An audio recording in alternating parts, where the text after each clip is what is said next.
it's your boys. We're here. It's Skylar, Trev, Ed. We're bringing this to you because it's the first day of the 25 days of Clipmas. You heard it here. We're doing a clip every day. Every day is going to be an upload. All right, it's going to be topics, whether it be about, Star Wars or Christmas or the Kybalion or the God. We got things coming. I mean, it's just stuff happening, okay?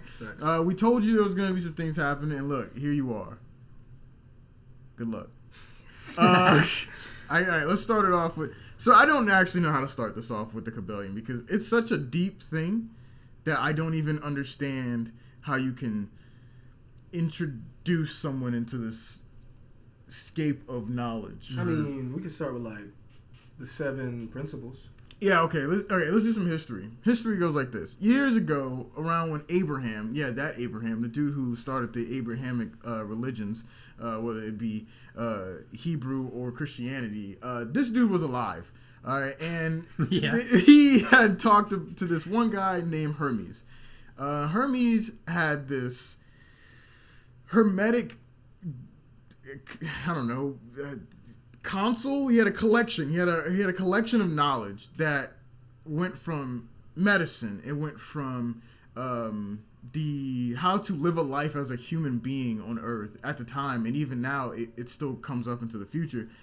He had stuff on alchemy, which we can get into that if we want to get into that, because there's a lot of people that we give a lot of credit to. Even Newton on gravity, he was an alchemist. He literally studied Hermes' stuff when he was alive. Mm-hmm. And because Hermes also did astrology as well, so he was all into that. So as he had his gravity notes to the side, he was still on the hermetic stuff with Hermes and his astrology, comparing notes and seeing where it all lines up. It's crazy. So how does this Hermes relate to the Greek mythology one? It does. So okay. This is what the whole story was, that the Egypt religion had these scribes of knowledge. They call them the scribes of gods, and he was the main guy. He did knowledge on, like I said, medical, astrology, alchemy.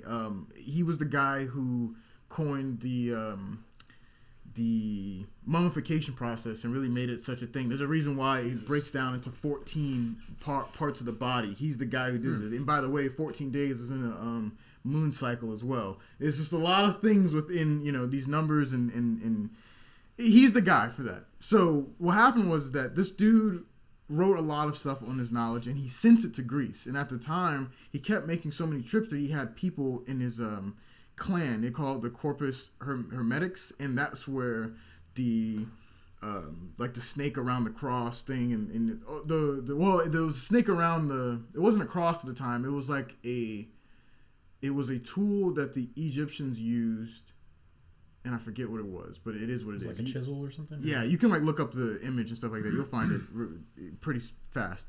And they ended up calling him Hermes because he was literally the messenger between gods. He would send stuff that would help them in their country, and they expanded upon it, and then they went around with it, and that's where that myth. He's got to have a lot of knowledge. He had everything, man. It was loaded. I mean, the dude was.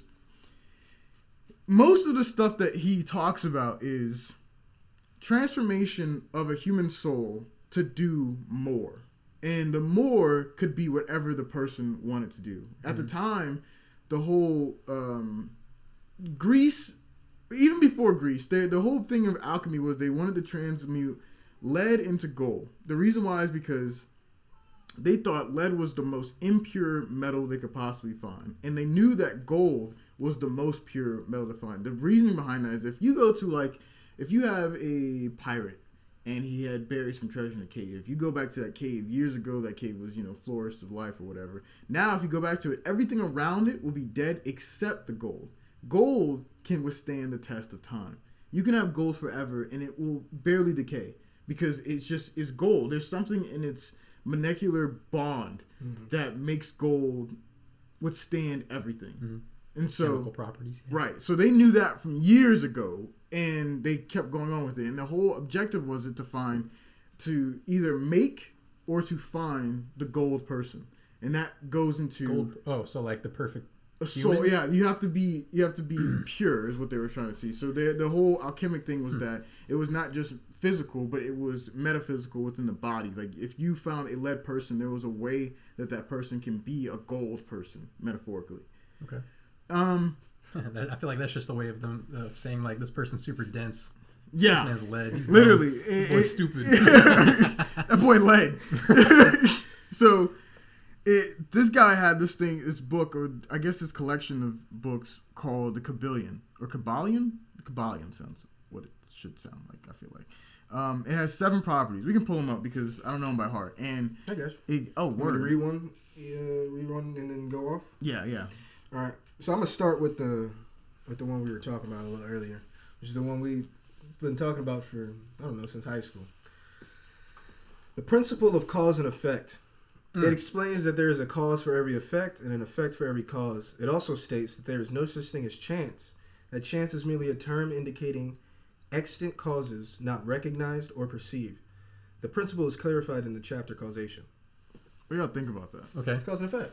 Yeah, I mean, it's just... Yeah. Well, that's specifically talking about cause, right? Because it's saying, like, you don't really think of the after effects, essentially? So it's not that you don't think of the after effects. It's saying that, number one, the cause and effect is everything. Yeah. Everything that happens has a cause. Everything that I messed myself like up. action reaction type thing. Yeah, exactly. For every action, there's if you a do reaction. something else happens. Yeah, right. Exactly. So it's also, but that's why they're also saying there is no chance. Chance does not exist. This ain't Monopoly. It don't exist Because everything has already happened to even bring it before you. So even choosing know. a chance card from the chance deck, it's not chance. It was caused to make this a thing. You shuffled it this way, and this card landed here, so that's why it's there. And that's the rules of the game. You're gonna have to eventually draw a chance card if you like. Yeah. So, everything's kind of laid out. So I like to me, I feel like it's just saying that don't think that things just happen. Right. There is a reason. You may not know the reason, and you may not be able to figure out the reason. But there's a reason. There's just levels to the shit, you know? Exactly.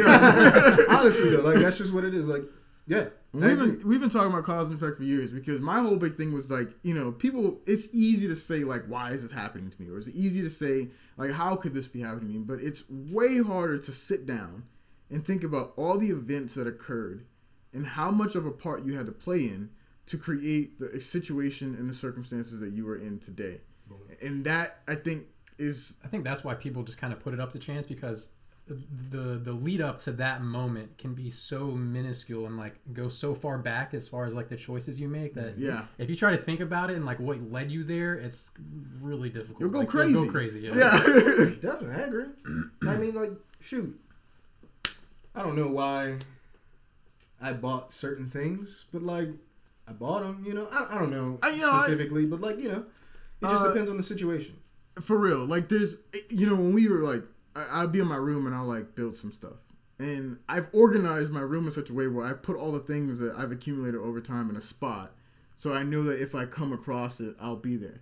It'll be there. I don't know why I have them if I didn't think that I would be in the scenario. But I know I didn't think I would be in that scenario. You know what I'm saying? Yeah. So I don't know if you could call that chance, but you really can't because I did those things. I made those circumstances available for me. Yeah, for me to use them, and now I'm in the position.